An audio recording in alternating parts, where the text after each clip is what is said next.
അപ്പോൾ 1 ജഡം, 2 ലോകം, 3 പിശാച്. അപ്പോൾ ശ്രദ്ധിക്കേണ്ടത് ഇതാണ്, നന്നായിട്ട് ശ്രദ്ധിച്ചേ. നമ്മൾ ശ്രദ്ധിക്കേണ്ട ഒരു വിഷയം എന്തെന്ന് വെച്ചാൽ, അപ്പോൾ പിശാചിനെ എന്ത് ചെയ്യണം? പിശാചിനെ ബഹിഷ്കരിക്കണം. മനസ്സിലായോ? Cast out the demon, cast out the demons, cast out evil spirit. പിശാചിനെ ബഹിഷ്കരിക്കണം. ജഡത്തെ കുരിശിൽ തറയ്ക്കണം. ആത്മീയമായിട്ട് വളരാനുള്ള വഴി എന്ന് പറഞ്ഞാൽ പിശാചിനെ ബഹിഷ്കരിക്കണം. പിശാചിനെ എന്ത് ചെയ്യണം? പിശാചിനോട് അനുരഞ്ജന സംഭാഷണമൊന്നും നടക്കത്തില്ല.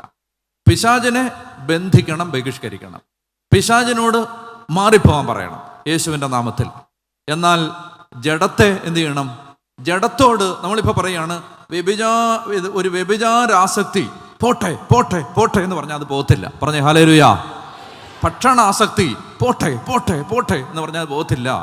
പറഞ്ഞേ ഹല്ലേലൂയാ.